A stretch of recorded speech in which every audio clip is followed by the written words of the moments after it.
traveling through the Granville area of Vancouver, Canada, Chris and I came across a site in the heart of downtown that struck our interest.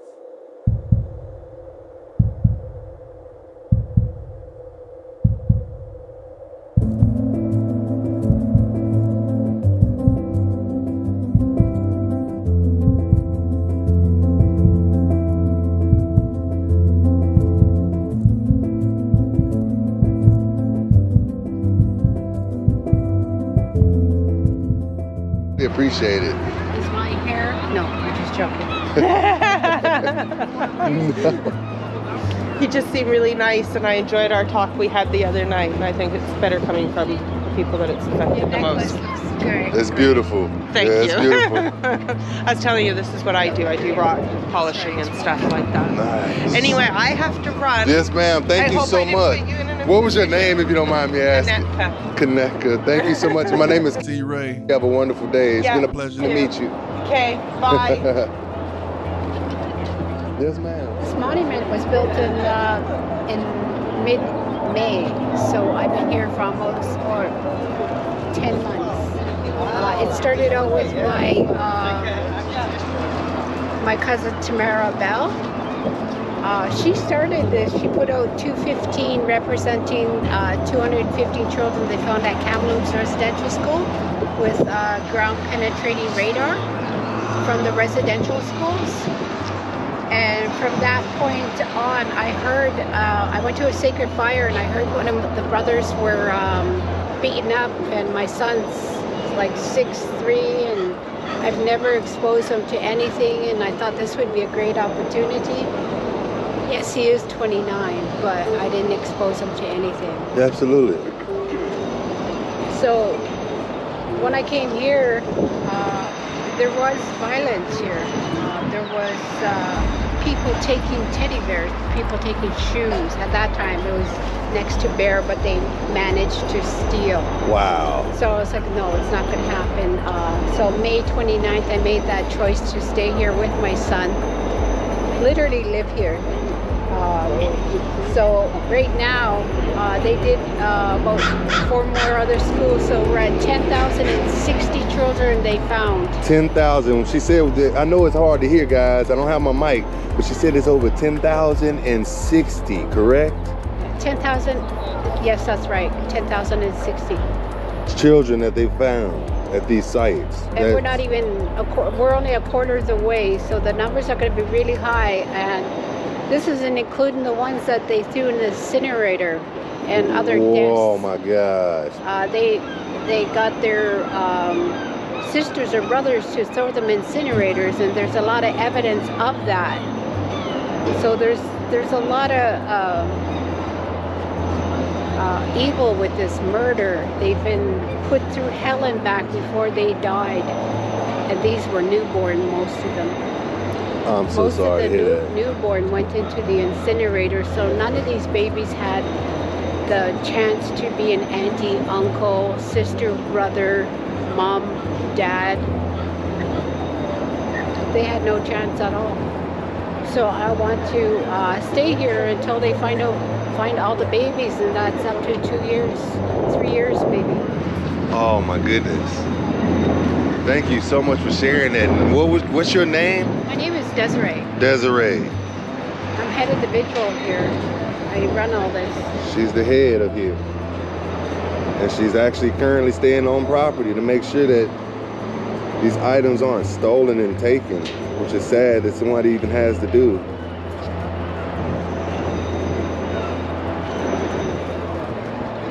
Thank you so much for sharing that powerful story, man. That's unimaginable atrocities. It's unimaginable atrocities. We go through a lot here, by the way.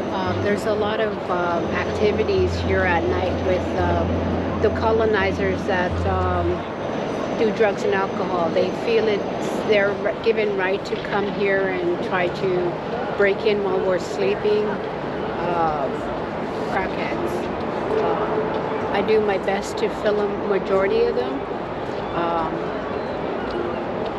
but they feel like it's their God-given right, even as a crackhead, to feel privileged enough to go into the teepee for their own reasons. This is nightly. So when you say that natives are the problem, no, you're closing your eyes to all the white that you see. The colonizers that are all white are here, and they're breaking in nightly. And the amount of alcohol that they drink around here is ridiculous. We witness it every night with the colonizers. They try to break in every night. Wow.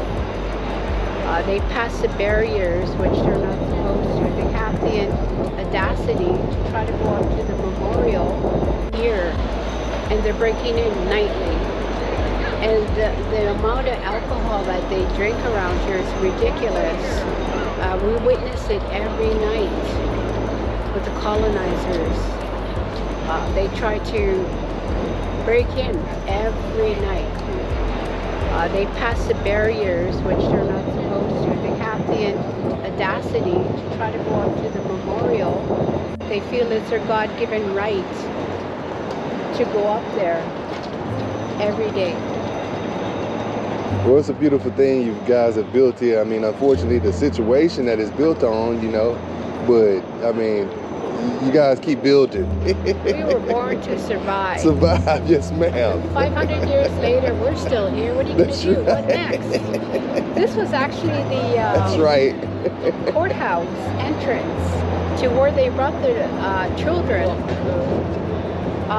and register them before they went to the residential school. So the old courthouse and little jail cells they put them in, and they survived that. They get to go to residential school.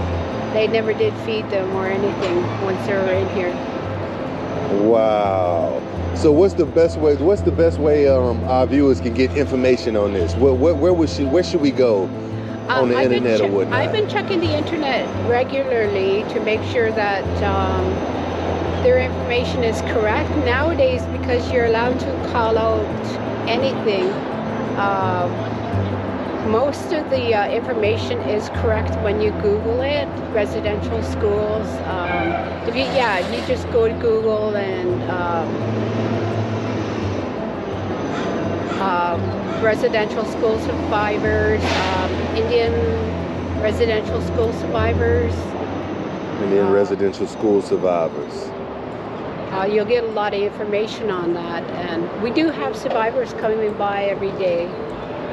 I am convinced we had one nun coming by with guilt. I am convinced of that. She's very old.